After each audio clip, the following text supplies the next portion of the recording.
নমস্কার বন্ধুরা, আজকের তেলাকচু পাতা রান্না হবে শুটকি চিংড়ি মাছ দিয়ে। এখানে তেলাকচু পাতা কেটে নিয়েছি। এখানে লাগবে এই যে কাঁচামরিচ, আলু কলা দিয়ে রান্না করবো। আর এই যে রোল করে সব মশলা, হলুদ, লবণ, জিরা, ধনে, গরম মশলা আর পাঁচফোড়ন আর তেল লাগবে, জল লাগবে। একবারে আমি বসাই দেবো। 2 টেবিল চামচ তেল দিয়েছি।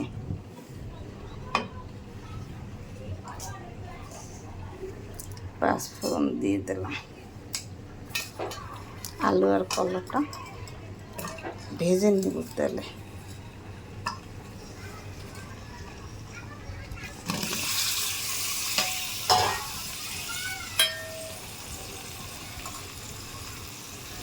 কাঁচামরিচ দিয়ে দিলাম।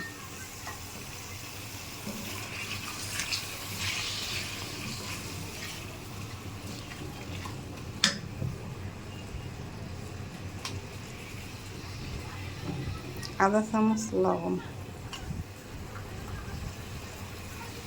আধা চামচ হলুদ দিয়ে এটাকে ভাজতে হবে একটু সময়।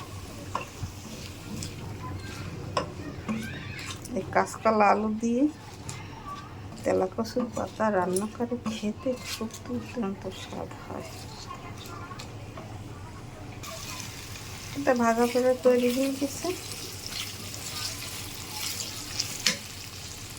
এখন এই চিংড়ি মাছটা দিয়ে দেবো। শুটকি চিংড়ি বেশি দিলাম, কম দিলে হয়, বেশি দিলে হয়। নিরামিষও রান্না করে খাওয়া যায়। এখন ওই শাকটা দিয়ে একটু ভাজা দেব। এইভাবে রান্না করে খেলে গরমের দিনে শরীর ভালো থাকে, খেতে খুব সুস্বাদু হয়। একদিন রান্না করে খেয়ে দেখবেন কেমন স্বাদ হয়। দিয়ে একটু সময় ভেজে নেব।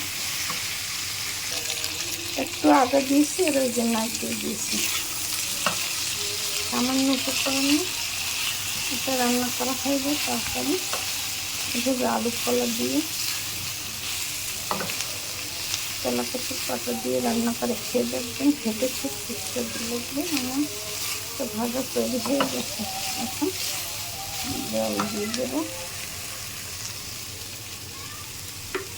পরিমাণ মতো।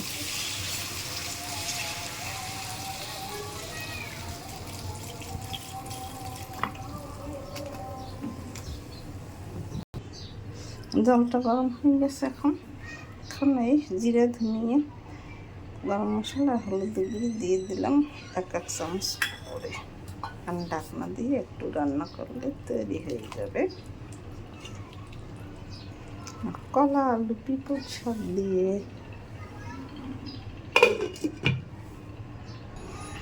এই যে ঢাকনা তুলে দিলাম।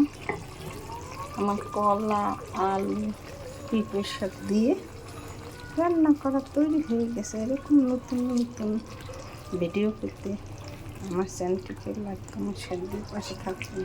এতে কাঁচামাচ দিয়ে রান্না করতে হয়। দেখুন দেখতে কত সুন্দর হয়েছে, খেতেও খুব দুর্দান্ত স্বাদ হবে। এবং ভিডিও ভালো লাগলে লাইক, কমেন্ট, শেয়ার দিয়ে পাশে থাকবেন। ধন্যবাদ।